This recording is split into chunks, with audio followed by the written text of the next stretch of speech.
नमस्कार, आप देख रहे हैं ट्रिपल पी यानी पब्लिक प्रोटेक्टर पुलिस। भीख मांगने के लिए एक युवक ने अपने ही साथ काम करने वाले मजदूर के दो बच्चों का अपहरण कर लिया। पकड़े जाने के डर से वह जिला बदलता रहा। दोनों बच्चों को देहरादून ले गया। इस दौरान बच्चे बेचने का भी उसने प्रयास किया।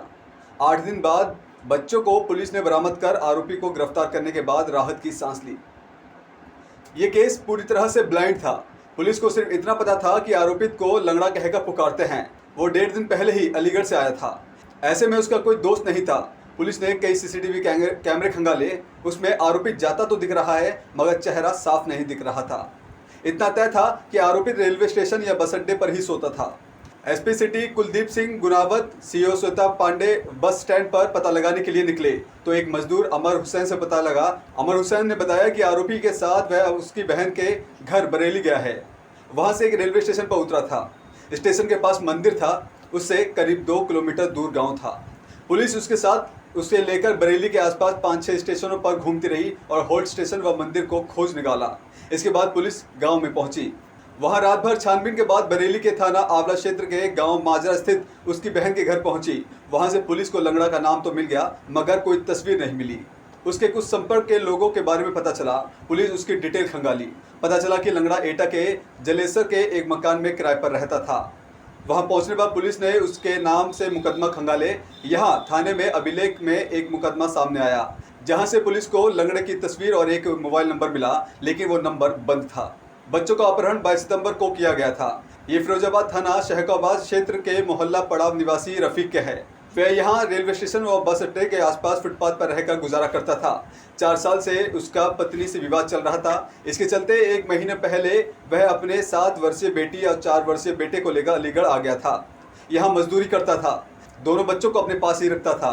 22 सितंबर को रफीक ज्वालापुरी में दीवार के निर्माण के लिए लाया गया था। उसके साथ में एक युवक भी मजदूरी करने आया था। दोनों बच्चे भी साथ में थे। बच्चे को भूख लगने पर रफीक कचौड़ी लेने गया था। लौटा तो बच्चे दोनों गायब थे। साथ ही युवक भी नहीं था वहाँ। इसकी जानकारी रफीक ने पुलिस को दी। अज्ञात के खिलाफ मामला पंजीकृत किया गया और पुलिस ने तभी से जांच शुरू कर दी। थाने से मिले मोबाइल नंबर को खंगाला तो पता चला कि उसमें 45 सिम बदली गई हैं। सभी को ट्रेस करते हुए पुलिस आखिरी नंबर तक पहुंची, जहां से उसे एक परिचित सुरेश का नंबर मिला, जो उसके संपर्क में था। उसी के आधार पर पुलिस देहरादून तक पहुंची। इधर अलीगढ़ में मजदूरों को आरोपित ने बताया कि उसका मोबाइल 2 दिन पहले ही चोरी हुआ था। आरोपित पनठी से सबसे पहले एटा गया था, 1 दिन वहां रहा, फिर मेरठ चला गया। वहां 2 दिन रहकर हरिद्वार गया, फिर बरेली के रास्ते होते हुए वह देहरादून चला गया। रास्ते में आरोपित ने कई लोगों से संपर्क करके बच्चों को बेचने का प्रयास किया। बच्चों से भीख भी मंगवाई थी। जब पुलिस को भनक लगी तो वो भाग आया। आरोपित की योजना पंजाब की तरफ जाकर बच्चों को बेचने की थी। पुलिस इस बिंदु पर भी जांच कर रही थी कि कहीं आरोपित किसी गिरोह से संपर्क में तो नहीं है। पुलिस ने आरोपी की तलाश में 500 से ज्यादा सीसीटीवी कैमरे को खंगाले। कासगंज, एटा, बुलंदशहर, नोएडा, मेरठ समेत 12 जिलों में दाबिश दी। जिस वक्त घटना हुई उस वक्त बरसात के चलते शहर में पानी भर गया था। इसके चलते कमांड एंड कंट्रोल सेंटर के कैमरों से उसकी मदद नहीं मिल सकी। Team inspector Sanjay Kumar Jaiswal, SI Surendra Gautam, Manoj Kumar, Sandeep Kumar, head constable Yakub Khan, Sukhvir, Sandeep, सिपाही अंकुश, दबास, मोहित, अजय व संध्या शामिल थे।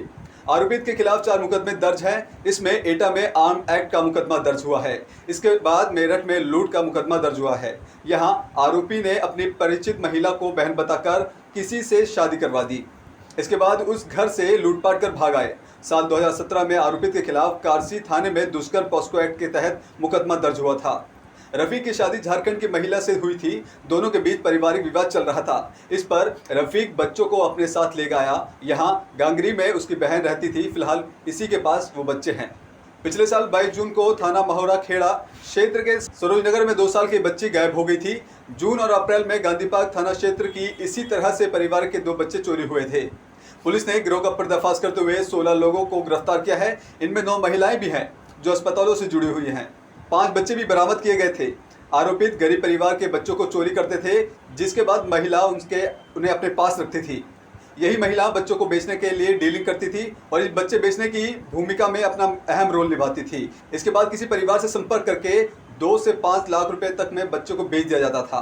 पुलिस अब तक 12 बच्चों को बरामद कर चुकी है। अभी के लिए फिलहाल इतना ही। देखते रहिए पब्लिक प्रोटेक्टर पुलिस, असल नायक। जय हिंद।